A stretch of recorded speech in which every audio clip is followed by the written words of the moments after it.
तकबीर, नारे तकबीर। देखकर मेरे जुनून को नाज फरमाते हुए, देखकर मेरे जुनून को नाज फरमाते हुए मौत शर्माती है मेरे सामने आते हुए। मेरा नारा इत्तेहाद, इत्तेहाद, इत्तेहाद। अभी 15 मिनट बाकी है। राहुल व प्रियंका, क्या आप कांग्रेस के सेक्युलरिज्म का सबक पढ़ाने में उद्धव ठाकरे को कामयाब हुए या नहीं हुए? औज़ु बिल्लाहि मिनश शैतानिर रजीम, बिस्मिल्लाहिर रहमानिर रहीम। देखकर मेरे जुनून को नाज फरमाते हुए, देखकर मेरे जुनून को नाज फरमाते हुए मौत शर्माती है मेरे सामने आते हुए। फिर उठूंगा, फिर उठूंगा अबर की मानन, बल खाता हुआ, घूमता फिरता, गरजता गूंजता गाता हुआ, वलवलों से बर्फ की मानन लहराता हुआ, मौत के साए में रहकर मौत पर छाया हुआ, मौत के साए में रहकर मौत पर छाया हुआ। काम है मेरा तगय्युर, नाम है मेरा शबाब। मेरा नारा इत्तेहाद, इत्तेहाद, इत्तेहाद। ये जोश मलियाबादी के गजल के अशार हैं और जोश साहब से माफी मांगता हूं कि इसमें मैंने कुछ तरमीम की है। और तरमीम कहां की है कि काम है मेरा तगय्युर, नाम है मेरा शबाब, मेरा नारा इनकलाब, इनकलाब, इनकलाब। तो मैंने इसको मेरा नारा इत्तेहाद, इत्तेहाद, इत्तेहाद कहा है। बेशक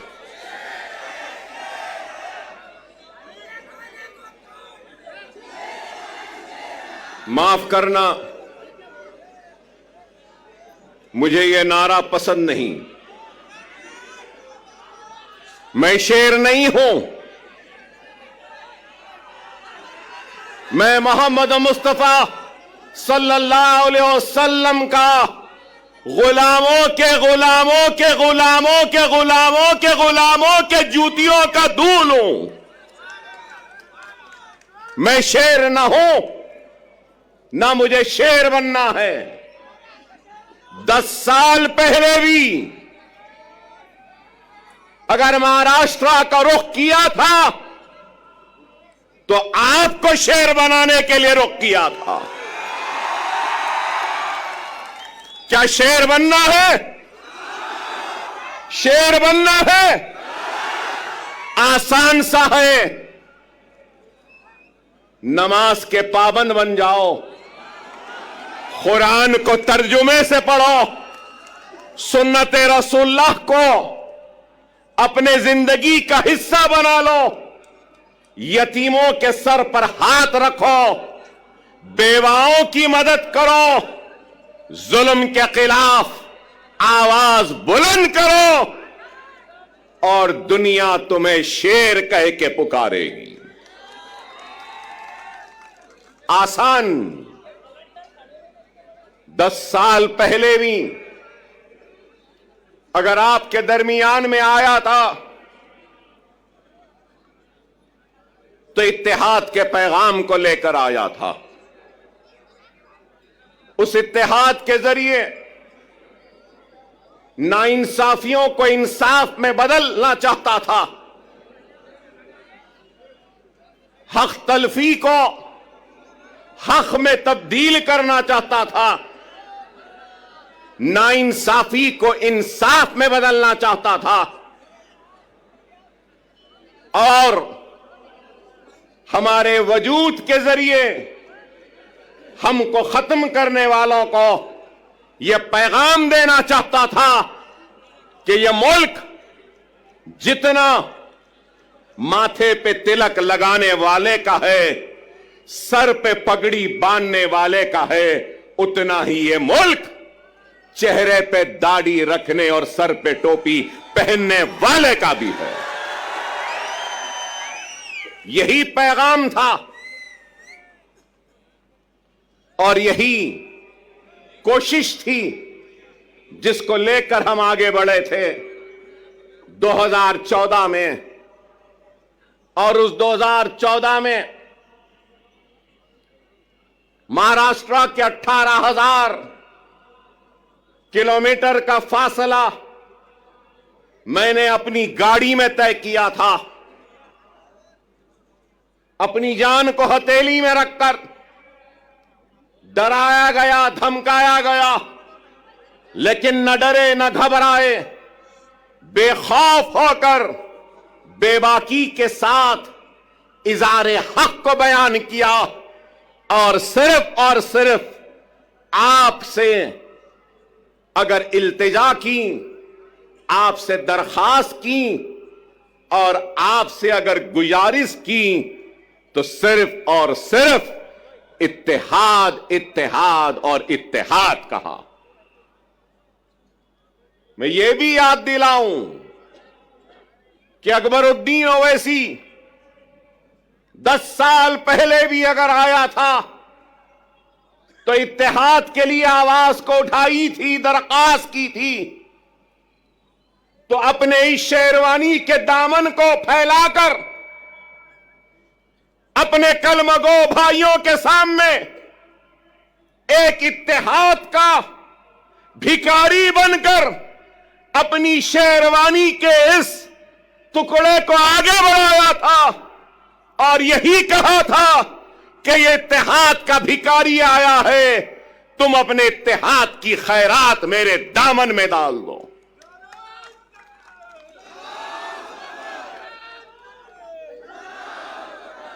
अल्लाह उसके रसूल की कसम, अकबरुद्दीन ओवैसी को अल्लाह ने इज्जत दी, शोहरत दी, नाम दिया, सब कुछ दिया। लेकिन एक बात कहूंगा, मजलिस इत्तेहादुल मुस्लिमीन के सबसे छोटे और सबसे आखिर का अगर कोई लीडर है तो वह अकबरुद्दीन ओवैसी है। न पहले बड़ा बनने की ख्वाहिश थी, न आज है। मैं तो सबसे छोटा हूं, आप सब मुझसे बड़े हैं और आप इनसे भी बड़े हैं। और इनके बाद और आपके बाद में मैं हूं। इस चीज को याद रखो, इस चीज को याद रखो। क़यादत एक अजीम जिम्मेदारी है। क़यादत एक अजीम जिम्मेदारी है और सदक़े दिल और बेगर्ज होकर जो खिदमत करेगा तो अल्लाह उसकी क़यादत में इस्तेहकाम और मजबूती देगा। क्योंकि मुझे मेरे वालिद और सालारी मिल्लत ने मुझसे कहा, क़यादत आसान नहीं, अगर क़यादत करना है तो बेगर्ज बन जाओ, तो जब गर्ज वाले की तकलीफ का एहसास होगा, जब तुम्हारी क़यादत में गर्ज आ जाएगा तो फिर वह क़यादत मजबूत नहीं हो सकती। खुदारा इस बात को समझो, मिल्लत की फलाह व बहबूद, मिल्लत की तरक्की, मिल्लत की खुशहाली के लिए अपने जात की खुशियों की कुर्बानी देनी होगी, अगर क़यादत करने का अगर किसी को ज़ौक़ है या शौक़ है, बगैर किसी लालच, बगैर किसी मफाद से अगर कोई आगे बढ़ता है तो अल्लाह सुब्हानहू व तआला उसको कामयाबी, वो कामरानी अता करता है। अगर आज मैं यहां खड़ा हूं तो लोग समझेंगे कि 10 बरस बाद अकबरुद्दीन ओवैसी यहां आया है, तो याद दिलाना चाहता हूं 10 बरस पहले इम्तियाज जलील नहीं थे, 10 बरस पहले वारिस पठान नहीं थे, 10 बरस पहले हमारे मालेगांव के एमएलए साहब नहीं थे, मुफ्ती साहब नहीं थे, 10 बरस पहले हमारे धुलिया के एमएलए नहीं थे। अरे मैं क़यादत बनाने आया था, क़यादत बनी, महाराष्ट्र की बागोदौड़ इन जिम्मेदार हाथों के हवाले किया और इन जिम्मेदार हाथों ने इस क़यादत को आगे बढ़ाने की, ले जाने की बड़ी ही ईमानदारी के साथ, पूरे खुलूस के साथ कोशिश की बैरिस्टर असदुद्दीन ओवैसी साहब की क़यादत में। और आज 10 बरस बाद अगर आया हूं तो इस क़यादत को मजबूत करते हुए, इनको आगे बढ़ाकर इनके पीछे मजलिस के झंडे को थामने के लिए आया हूं। अकबरुद्दीन ओवैसी को कभी किसी चीज की ख्वाहिश व हसरत नहीं, हर वक्त यही पैगाम वो दावत देता रहा, आज भी दे रहा हूं। आपकी सरजमीन से आओ, काबिल नौजवानों से दरखास्त है, नेक लोगों से दरखास्त है, वकलाओं से, डॉक्टरों से, इंजीनियर से, मिल्लत का दर्द रखने वालों से इल्तिजा है, आओ, जज्बे को लेकर आओ, दियानत के साथ आओ, इखलास के साथ आओ, खुलूस के साथ आओ। मैं अपनी कुर्सी पर तुमको बिठाऊंगा और तुम्हारे कदमों के पास खुद बैठ जाऊंगा।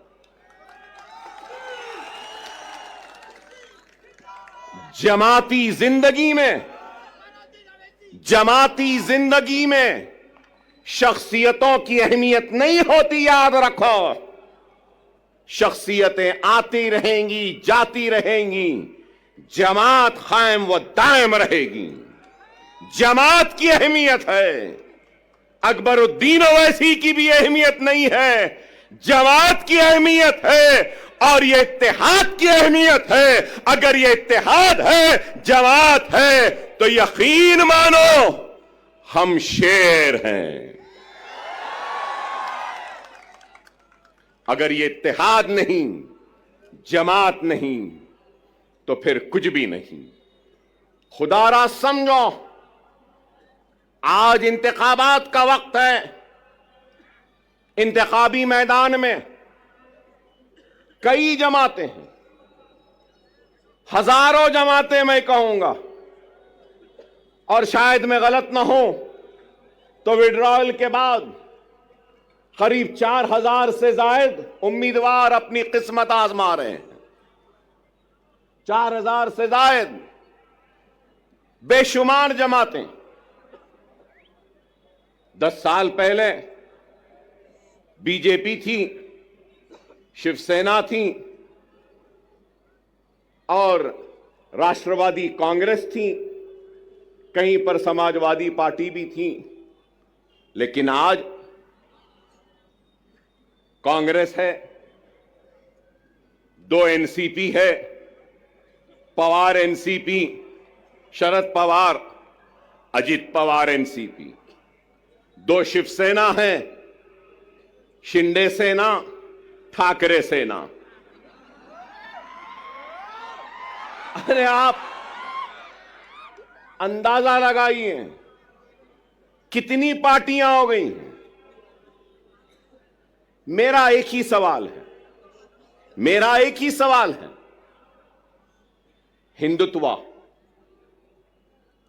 पे अमल करने वाली जमातें शिवसेना, भारतीय जनता पार्टी, सही है ना? हिंदुत्व। अब हिंदुत्व की आइडियोलॉजी पे कायम रहने वाली शिवसेना के दो टुकड़े हो गए दो टुकड़े। आइडियोलॉजी तो दोनों की है एक ही। अब सवाल यह है कि कांग्रेस ने उद्धव ठाकरे से इत्तेहाद किया, पवार ने उद्धव ठाकरे से इत्तेहाद किया और एक 3 पार्टियों का एक गुट बना।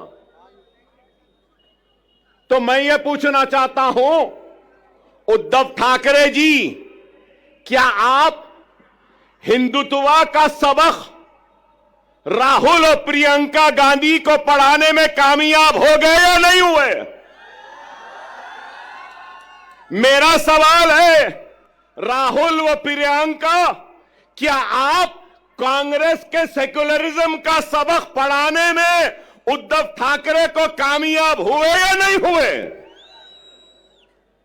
फिर मेरा सवाल है, शरद पवार साहब, क्या आप सेक्युलरिज्म का या आपकी जो भी आइडियोलॉजी है उसका सबक उद्धव ठाकरे और उस सेना को पढ़ाने में कामयाब हुए, या उद्धव ठाकरे हिंदुत्व का सबक पढ़ाने में आपको कामयाब हुए? यह मेरा सवाल है। चलो ये इनका हो गया, तो अब दूसरी तरफ अब हम देखते हैं कि अजीत पवार, तो मैं पूछना चाहता हूं कि अजीत पवार शिंदे के सबक को पढ़ लिए, समझ लिए, या शिंदे ने पवार को नया सबक पढ़ाया, नया सिखाया, या फिर बीजेपी ने अजीत पवार और शिंदे को सबक पढ़ा दिया, या फिर अजीत पवार ने अपने करप्शन का सबक मोदी को और योगी को पढ़ा दिया, वो समझ गए? बताओ क्या है? कहां है आइडियोलॉजी? कहां है बुनियादी उसूल? अरे इनके पास कोई बुनियादी उसूल नहीं, कोई आइडियोलॉजी नहीं। अगर कुछ चाहिए तो इनको इख्तिदार चाहिए, इनको गद्दी चाहिए, इनको तख्त चाहिए। लेकिन हम क्या समझते हैं? जो लोग ये समझ रहे हैं कि मजलिस इत्तेहादुल मुस्लिमीन वो इम्तियाज जलील औरंगाबाद से नाकाम हो गए और वो कामयाब हो गए, तो उन अहमकों को, उन नादानों को, उन नासमझों को यह कहना चाहता हूं, मजलिस इत्तेहादुल मुस्लिमीन वो है जो दिलों को फतेह करती है। हकीकी फातेह वो नहीं जो जीते और जमीन को फतेह कर ले। हकीकी फातेह वो होता है जो दिलों को जीतता है और दिलों को फतेह करता है। हमारा काम दिलों को जीतना है, दिलों को फतेह करना है। हमारा काम इख्तिदार के कुर्सियों पर बैठकर मजे लूटना नहीं है। हम सच्चे दिल से, सदके दिल से अवाम की तर्जुमानी करते हैं, उनके मसाइल को उठाते हैं, चाहे ऐवान पार्लियामेंट हो या ऐवान असेंबली हो। मजलिस इत्तेहादुल मुस्लिमीन मसाइल को उठा रही है। मजलिस इत्तेहादुल मुस्लिमीन बेशक मुसलमानों की आवाज बनती है, मुसलमानों के मसाइल को उठाती है, लेकिन उसके साथ हर मजलूम की आवाज भी बनती है, दलितों की भी आवाज बनती है, तो हर किसी की आवाज बनती है, बैकवर्ड क्लास की बनती है, ओबीसी की बनती है, मराठा समाज की बनती है, तो हर समाज की आवाज बनती है। बेशक अकबरुद्दीन ओवैसी मुसलमान हैं, मैं ला इलाहा इल्लल्लाह मुहम्मदुर रसूलुल्लाह कलमा पढ़ने वाला मुसलमान हूं। मुझे नाज है मुसलमान होने पर, तो मुझे फख्र है हिंदुस्तानी होने पर। मैं फख्र से कहता हूं कि मैं हिंदुस्तानी हूं।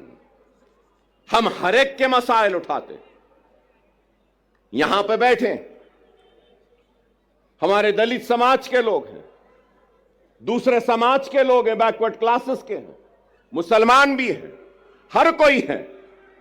मैं यही बात कहना चाहता हूं, हां मुसलमान की आवाज बनकर हम मुसलमान के मसाइल को उठाते हैं। मैं उठाता हूं, मुझे शर्मिंदगी नहीं है इस बात का इकरार करते हुए कि मुसलमान हूं, मुसलमानों की आवाज बनता हो, मुसलमान की तकलीफ को बयान करता हो, मुसलमान की हक तलफी पे लड़ता हो, मुसलमान की हक की लड़ाई लड़ता हो और नाइंसाफी पर आवाज को बुलंद करता हो। इसलिए कि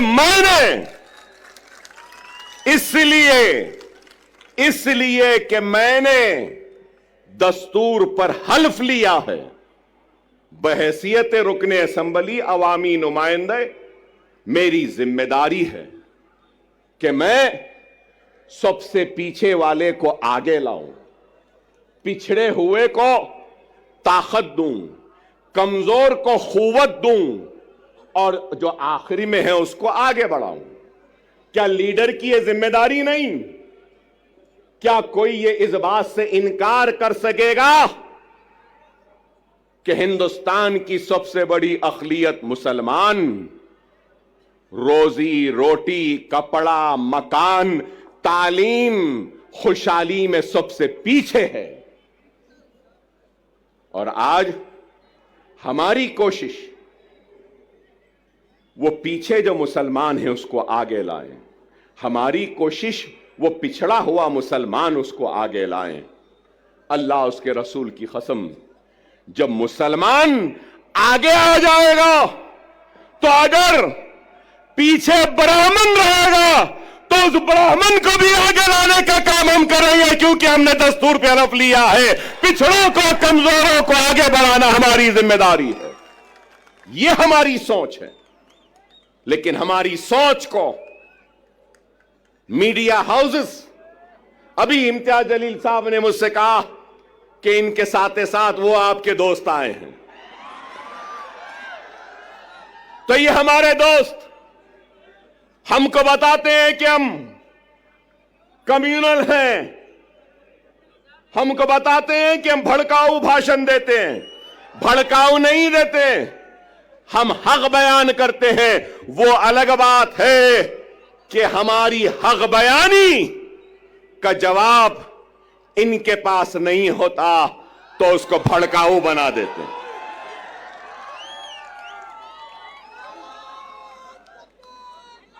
आज ही मैंने किसी न्यूज चैनल में देखा जिसमें योगी आदित्यनाथ ने अपनी तकरीर में कहा कि बटोगे तो कटोगे। लोग काफी एतराज कर रहे हैं उस बात पर, मगर मैं ये कहूंगा, बीफ के नाम पर, मॉब लिंचिंग के नाम पर, घर वापसी के नाम पर, सर पे टोपी पहनने के नाम पर, दाढ़ी पालने के नाम पर जो तुम काट रहे हो, क्या ये तुम्हारी नफरत हिंदुस्तान के सबसे बड़ी अक़लियत से, क्या ये मुल्क को कमजोर नहीं कर रही है? इसका जवाब दो मुझे। अगर हिंदू और मुसलमान को तुम लड़ाओगे, हिंदू और मुसलमानों को नफरत कराओगे, तो क्या यह मुल्क को कमजोर करने के बराबर नहीं है? और अगर मैं कह रहा हूं, मैं अकबर ओवैसी मुसलमान, ला इलाहा इल्लल्लाह मोहम्मद रसूलुल्लाह कलमा पढ़ने वाला मुसलमान, इस मुल्क का किराएदार नहीं है। मैं कह रहा हूं नरेंद्र मोदी, ऐ योगी, जितना तेरा हिंदुस्तान है उतना मेरा भी हिंदुस्तान है। हिंदुस्तान न तेरी जागीर है न मेरी जागीर है। हिंदुस्तान हिंदू, मुस्लिम, सिख, ईसाई, पारसी हर मजहब के मानने वालों का है। मजहब भगवान अल्लाह गॉड को नहीं मानने वाले का भी है, किसी एक का नहीं है। हम ये बात कहते हैं तो इनको बुरा दिखता है। अरे इस मुल्क का सबसे बड़ा मसला क्या है? बेरोजगारी। इस मुल्क का सबसे बड़ा मसला क्या है? महंगाई। इस मुल्क का सबसे बड़ा मसला क्या है? हर 2 मिनट 3 मिनट को रेप होते हैं। इस मुल्क का सबसे बड़ा मसला क्या है? ग्रेजुएट्स को नौकरियां। इस मुल्क का सबसे बड़ा मसला क्या है? मुल्क की कमजोर इकोनॉमी को मजबूत करना। इस मुल्क का सबसे बड़ा मसला क्या है? पेट्रोल, डीजल, गैस की बढ़ती हुई कीमतों को नीचे लाना। इस मुल्क का सबसे बड़ा मसला क्या है? रुपये की गिरती हुई कदर को ऊंचा करना। आप बताओ, क्या बेरोजगारी को दूर करने कुछ हो रहा है?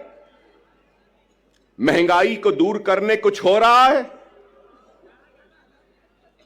क्या बेघर लोगों को घर देने के लिए कुछ हो रहा है? कुछ नहीं हो रहा है।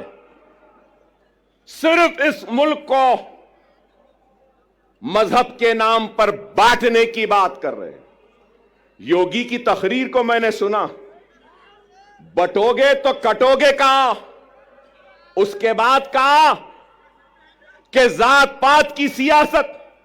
अरे जात पात की सियासत बोलने वाले, तू ये क्यों नहीं कहता कि मजहब की सियासत नहीं करनी चाहिए? यह बात क्यों नहीं कहते?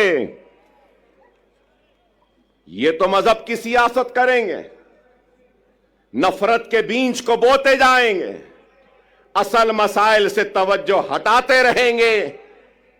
अगर कुछ है तो तलाक सलासा। अरे तलाक सलासा मसला नहीं है। हर मिनट में होने वाला एक रेप, यह हिंदुस्तान का सबसे बड़ा मसला है। एक औरत रात के अंधेरे में घूम नहीं सकती, खेतों में उसकी इज्जत और इस्मत को लुटेरे लूट रहे हैं, यह मसला है। अरे इस पे बात करो, इस पे कुछ करो। नहीं, मुसलमान ऐसा, मुसलमान के इतने बीवी, मुसलमान ऐसा करा, मुसलमान वैसा करा। अरे आप बताओ, तलाक सलासा हो गया, CAA NRC, CAA NRC. Parliament में थे इम्तियाज जलील साहब, हर मसले पर।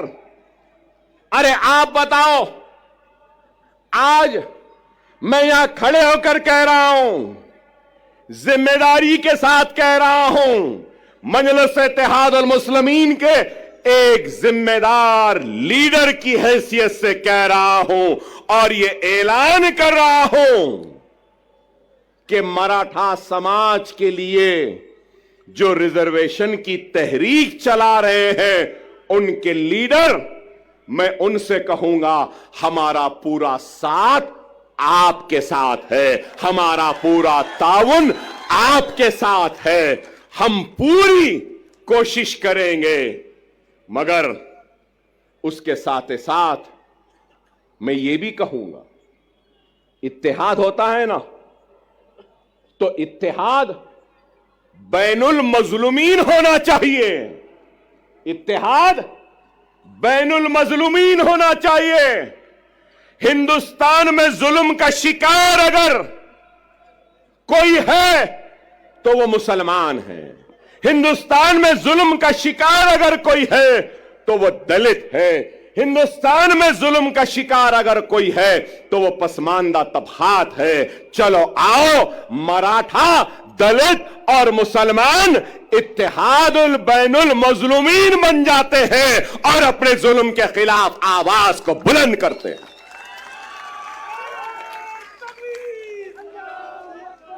मगर मेरी बात खत्म नहीं हुई। मैं हमारे मराठा समाज के बड़े लीडर जो एहतजाज कर रहे हैं, भूख हड़ताल में बैठे हैं, उनसे कहना चाहता हूं, सिर्फ जरंगे पाटिल साहब से सिर्फ मराठा समाज पिछड़ा हुआ नहीं है, पूरा मराठवाड़ा भी पिछड़ा हुआ है। क्या मराठवाड़ा पिछड़ा हुआ नहीं है? क्या मराठवाड़ा का हिस्सा पूरा सबसे पीछे नहीं है? महाराष्ट्र के 3 हिस्से, एक हिस्सा है मुंबई, पूना, ये सारी चीजों का, दूसरा हिस्सा है विदर्भ का, तीसरा हिस्सा है मराठवाड़े का। इन तीनों हिस्सों में सबसे पिछड़ा, सबसे पीछे कौन है? मराठवाड़ा है। चलो, मराठवाड़ा की रिजर्वेशन के साथ हम मराठवाड़ा की खुशहाली के लिए भी जिद्दोजहद करते हैं। 30 साल पहले यहां बैठे हैं मेरे मराठा भाई बहुत हैं। जब मैं मराठा भाई कहता हूं तो सिर्फ मुसलमान, सिर्फ हिंदू मराठा नहीं होता, मुसलमान भी मराठा है, दलित भी मराठा है और मराठवाड़ा में रहने वाला हर कोई मराठा है। अब मैं कहता हूं, 30 साल हुए, मीडिया वालों जरा तवज्जो, 30 साल हुए, 30 इयर्स, 30 साल हुए। क्रिएशन मतलब एक कॉन्स्टिट्यूशनल बॉडी बनाई गई। क्या आप जानते हैं वो बॉडी क्या है? Marathwada statutory development board. Marathwada statutory development board जो सिर्फ मराठवाड़ा के लिए बनाया गया। कागज पे तो है, पैसा नहीं है, कुछ नहीं देते। चलो, मराठों के रिजर्वेशन के साथ हम मराठवाड़ा स्टैट्यूटरी डेवलपमेंटल बोर्ड को 50,000 करोड़ का पहला मुतालबा करते हैं, एहतजाज करेंगे और मराठवाड़ा को हम आगे बढ़ाएंगे। क्या तैयार हो? क्या तैयार हो? मराठवाड़ा का किसान खुदकशी कर रहा है। मराठवाड़ा के लोग पानी के लिए तरस रहे हैं। मराठवाड़ा के लोग दवाखानों के लिए तड़प रहे हैं, दवाखाने नहीं है। 100-100, 200-200 किलोमीटर को जाना पड़ता है। पूरे मराठवाड़ा में सुपर स्पेशलिटी के 1 या 2 दवाखाने। क्या चाहिए? एक गरीब को क्या चाहिए? रोजी, रोटी, बीमारी पर इलाज का इंतजाम आज है या नहीं बताओ? क्या नाम के बदलने से रोजी मिल जाएगी? क्या नाम के बदलने से रोटी मिल जाएगी? क्या नाम के बदलने से किसानों की खुदकशी रुक जाएगी? क्या नाम के बदलने से पानी की प्यास मिट जाएगी? क्या नाम के बदलने से क्या बीमार को शिफा मिल जाएगी? क्या नाम के बदलने से कर्जदार किसान के कर्ज दूर हो जाएंगे? नाम में क्या रखा है? ऐ नाहेलो ना समझो, ऐ झूठो, ऐ बेमानो, काम करो काम। क्या यह गलत है? नीति आयोग की रिपोर्ट उठाकर देख लीजिए मीडिया वालों। काबिल है, मुझसे काबिल, मुझसे पढ़े लिखे, मुझसे समझदार, मुझसे दूरअंदेश, मुझसे ज्यादा सोच फिक्र करने वाले, और मैं तो खुला कह रहा हूं, मोदी और योगी का मैं तो दुश्मन हूं, शायद आप उनके दोस्त हैं। बताओ, उनको जाकर बोलो। नीति आयोग क्या कह रहा है? नीति आयोग की लेटेस्ट रिपोर्ट कह रही है, मेरे मराठा भाइयों, कि सबसे पिछड़ा हुआ जीएसडीपी कम है, रोजाना की कमाई, पानी नहीं मिल रहा है, बीमारी के लिए तड़प रहे हैं। नीति आयोग कह रहा है कि वो मराठवाड़ा का रीजन है। मैं इम्तियाज जलील साहब से भी कहूंगा, सीमांचल की तरक्की के लिए मजलिस लड़ रही है। आप पार्लियामेंट में थे तो आप भी लड़े, अब आप आओ, मैं भी आपके साथ हूं। हम मराठवाड़ा की खुशहाली व तरक्की के लिए लड़ेंगे। हम मराठों का साथ में लेंगे, मुसलमानों को लेंगे, हिंदुओं को लेंगे, मराठों को लेंगे, दलितों को लेंगे, एससीओ को लेंगे, एसटी को लेंगे, सबको लेंगे, और मराठों और मराठवाड़ा के लिए हम लड़ेंगे। क्या मेरी बात से आप राजी हैं? राजी हैं? मेरी बात सही है? सही है तो नारे तकबीर, नारे तकबीर, नारे तकबीर। मराठा चीफ मिनिस्टर नहीं चाहिए, मराठवाड़ा में पानी चाहिए। मराठा मिनिस्टर नहीं चाहिए, मराठों को नौकरियां चाहिए। मराठा वो क्या कहते हैं, guardian minister, Maratha guardian minister नहीं चाहिए। मराठों और मराठवाड़ा को उसका हक चाहिए। ये हम चाहते हैं, ये हमारी सोच है, ये हमारी फिक्र है।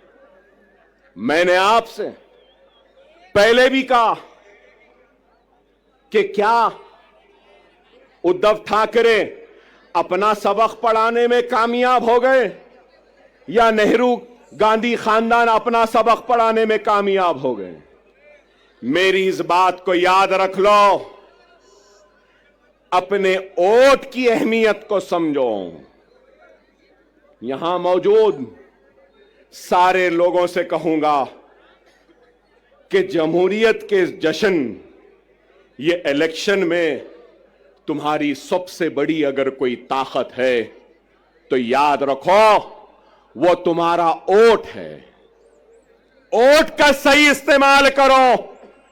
अगर वोट का गलत इस्तेमाल करोगे तो नहीं मालूम कौन तुम्हारे वोट को ले जाकर हिंदुत्व के दामन में, उनके कदमों में डाल देगा। क्या गारंटी है? पूरी गारंटियों का दौर चल रहा है। हमारे पास भी 6 गारंटी आई, कर्नाटक में भी गारंटी आई, हरियाणा में भी गारंटी आई। मिस्टर मोदी ने कहा कि मोदी की गारंटी, वाह वाह, ठीक है भाई, वहां भी गारंटी, यहां भी गारंटी, इनकी भी गारंटी, उनकी भी गारंटी, चाय वाले की भी गारंटी। गारंटी तो है। लेकिन ये गारंटी है ना, ये यहां मौजूद ये लोगों का सवाल है, क्या शरद पवार गारंटी देंगे कि इलेक्शन के बाद आप मोदी के साथ नहीं जाएंगे? देंगे? क्या अजीत पवार साहब आप गारंटी देंगे कि इलेक्शन के बाद आप शरद पवार के पास दोबारा वापस नहीं जाएंगे? क्या उद्धव ठाकरे आप गारंटी देंगे कि इलेक्शन के बाद आप फिर चाय वाले के पास चाय की प्याली लेके नहीं जाएंगे? क्या शिंदे गारंटी देंगे कि इलेक्शन के बाद वो ठाकरे के पास दोबारा नहीं जाएंगे? नेहरू और गांधी क्या इस बात की गारंटी देंगे कि वो कभी भी बीजेपी और मोदी के साथ नहीं जाएंगे, हिंदुत्व के साथ नहीं जाएंगे? अरे आज कांग्रेस का शिवसेना के साथ इत्तेहाद करना यह है, इस बात को बोलना है, इस बात को तस्लीम करना है कि हम हिंदू हैं, हिंदुत्व पॉलिटिक्स हम में है और हम हिंदुत्व पॉलिटिक्स को कबूल करते हैं। डायरेक्टली तो कबूल नहीं किए, इनडायरेक्टली कबूल कर लिए। कोई ऐसा खाता है तो कांग्रेस ऐसा खा रही है। यही है, यही है। समझो मेरी इस बात को। सियासी इस शोर और गुल में तुम्हारी आवाज गुम गई है। हर किसी की आवाज है। राव की आवाज है, रेड्डी की आवाज है, पाटिल की आवाज है, पटेल की आवाज है, गांधी की आवाज है, पवार की आवाज है, हर किसी की आवाज है। अगर आवाज नहीं है तो ला इलाहा इल्लल्लाह मुहम्मदुर रसूलुल्लाह कलमा पढ़ने वाले की आवाज नहीं है। और मैं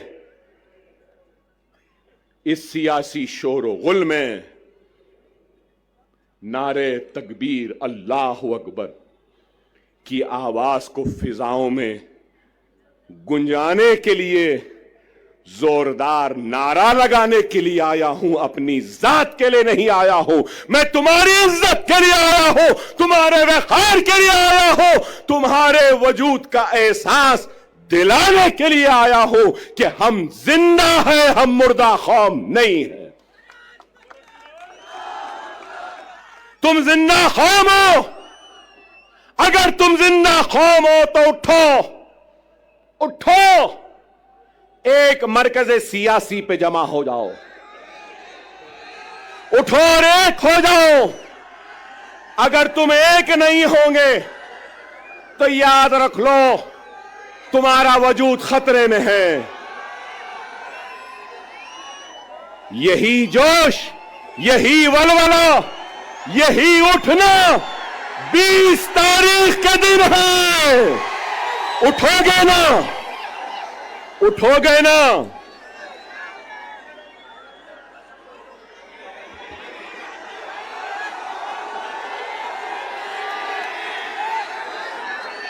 (9:45)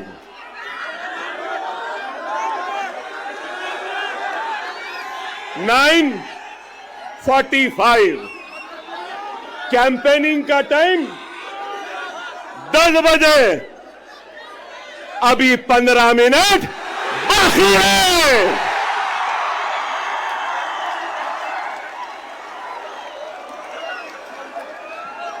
अरे भाई 15 मिनट बाकी है, सब्र करिए। ना वो मेरा पीछा छोड़ती है, ना मैं उसका पीछा छोड़ सकता। चल रही है मगर क्या गूंज है। नारे तकबीर, नारे तकबीर, नारे तकबीर। अल्हम्दुलिल्लाह, अल्हम्दुलिल्लाह। खुदारा मेरी बात को समझो, वक्त नाजुक है। हमारा सबसे अव्वलीन फरीजा क्या है? क्या है? महाराष्ट्र में बीजेपी और शिंदे सेना और अजीत पवार के हुकूमत को शिकस्त देना, हराना है। उसके साथ हमारी जिम्मेदारी है, जहां जहां हमारे नुमाइंदे हैं, हमको अपने नुमाइंदों को भी कामयाब करना है। मैं आपके जोश की कदर करता हूं, आपके जोश का एहतराम करता हूं।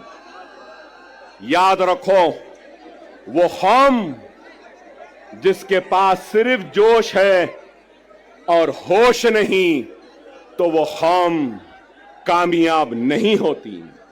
वही कौम कामयाब होती है जिस कौम के पास जोश भी होता है और होश भी होता है। थोड़ी देर सुन लें, अपनी बात को खत्म करूंगा। 12 मिनट हैं।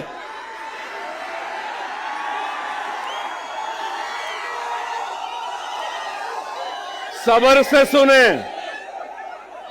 वक्त नाजुक है।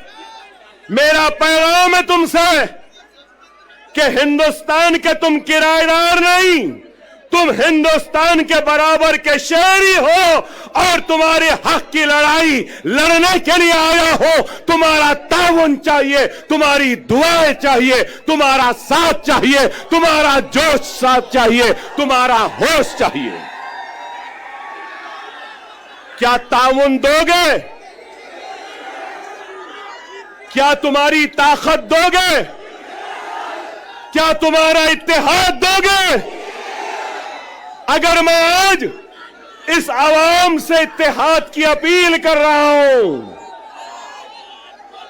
तो मजलिस इत्तेहादुल मुस्लिमीन से किसी भी वजह से दूर होने वाले हर फर्द, हर मर्द, हर खवातीन, हर कायद से अपील करता हूं कि आओ, इस जमात में आ जाओ, वापिस आ जाओ। ये जमात तुम्हारी भी है, ये तुम्हारी थी, आओ।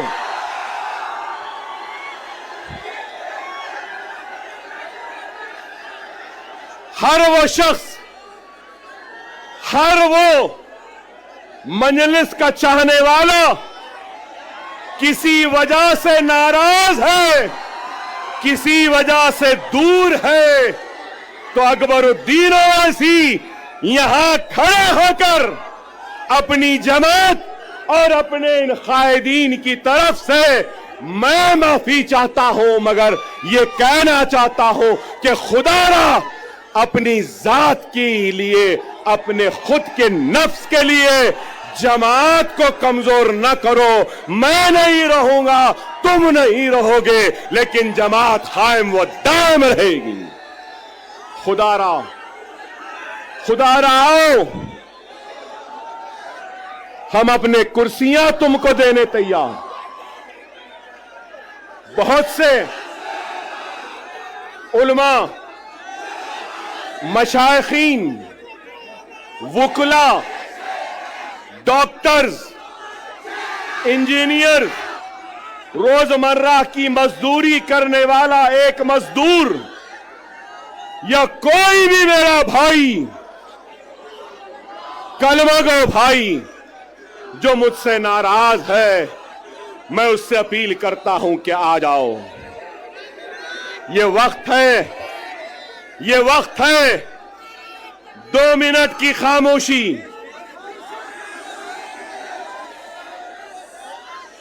2 मिनट की खामोशी।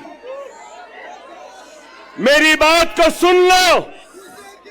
महाराष्ट्र की तारीख में ऐसा सुनहरा वक्त नहीं आया जो अब है। अगर हम मुनज़्ज़म, हम मुत्तहिद, हम एक, और अगर हमारे 10 एमएलए आ जाएंगे, ना ठाकरे, ना शिंदे, ना गांधी, ना पवार, हमारी मर्जी, हमारी इजाजत के बगैर कोई भी तख्त पे नहीं बैठ सकता। सुनहरा मौका है, समझो। तुम बादशाहगर हो। तुम क्या हो? बादशाहगर हो। जिसको चाहे तख्त पे बिठा सकते हो, जिसको चाहे तख्त पे औंधा लिटा सकते हो। समझो इस बात को। मैं किसी का नाम नहीं ले रहा हूं, मगर हर एक से अपील कर रहा हूं, आओ, ये तुम्हारी जमात है, ये तुम्हारी अपनी जमात है। अगर तुम, एक बात कहूंगा, एक बात कहूंगा, एक बात सुनो, सुनो मेरे भाई। एक बीज होता है ना, बीज, बीज को जमीन में बोते हैं ना, जमीन में बोने के बाद अपने पसीने से, अपने खून से उस जमीन को सेंचते हैं। वो बीज एक पौधे का शक्ल इख्तियार करती है। फिर उसके बाद वो पौधा एक दरख्त बनता है, और दरख्त बनने के बाद उस दरख्त में क्या आते हैं? फल आते हैं। फल। ये वक्त सुनो, ये वक्त सुनो। हमने बीज बोया, खून पसीने से सेंचा जमीन को, पौधा आया, झाड़ लगे, और वो झाड़ में आज फल है। ये फल खाने का वक्त है, फलदार दरख्त को काटने का वक्त नहीं है। खुदा इस बात को समझो। मेरे उलमा ये बात को समझिए, मेरे मशाइख इस बात को समझिए, मेरे डॉक्टर साहबीन इस बात को समझिए, मेरे वुकला साहिबीन समझिए, मेरे गरीब मुसलमान भाइयों इस बात को समझो। ये फल खाने का वक्त है, फलदार दरख्त को काटने का वक्त नहीं है। खुदारा एक हो जाओ। आपका जोश, आपकी बेचैनी है, नहीं तो बहुत सोच के आया था, जरा चाय चाय भी बोलूंगा, चाय वाले को भी बोलूंगा, मगर आप बोलने नहीं दिए। लेकिन ये जरूर है, अभी इम्तियाज जलील साहब बोले ना, अभी इम्तियाज जलील साहब बोले योगी आने वाला है। योगी, योगी, तेरे आने के बाद अकबर भी आने वाला है। मोदी, तेरे आने के बाद अकबर भी आने वाला है। हम जवाब देंगे, जिंदगी गुजर गई चाय बनाने में, लेकिन चाय क्या होती है, कैसी बनती है। चाय चाय, चाय की पत्ती, चाय की केतली, चाय का पानी, चाय का चूल्हा, चाय चाय चाय। हम बोलेंगे 20 तारीख को पतंग पतंग पतंग रहेगी। क्या रहेगी? पतंग रहेगी।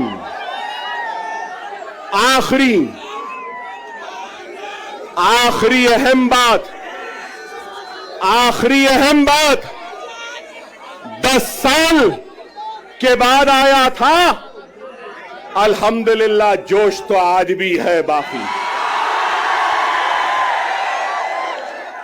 10 साल बाद आया, लेकिन वलवला आज भी बाकी है।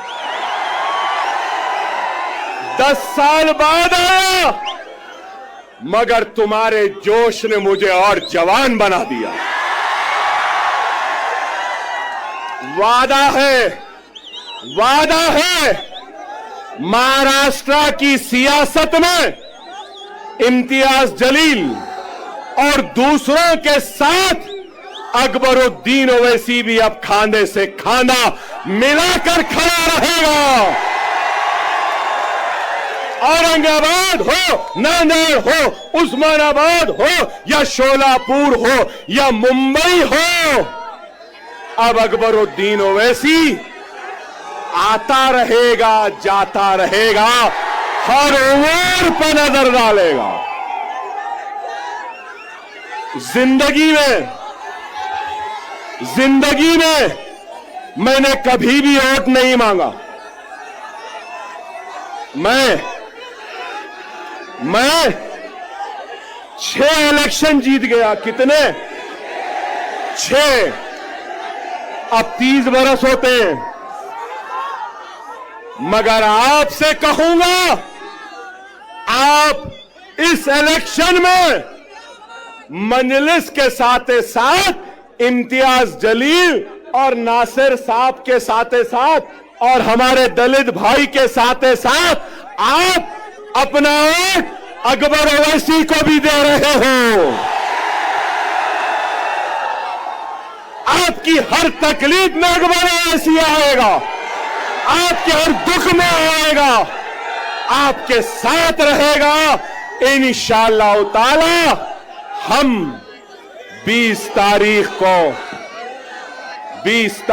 को आसमान में सिर्फ पतंग पतंग पतंग पतंग पतंग पतंग पतंग रहेगी। नारे तकबीर, हिंदुस्तान हिंदुस्तान हिंदुस्तान। हम सब एक हैं, हम सब एक हैं और हम सब एक रहेंगे। औरंगाबाद हमारा था, हमारा है, हमारा रहेगा। वाखिर दार अल्हम्दुलिल्लाह रब्बिल आलमीन।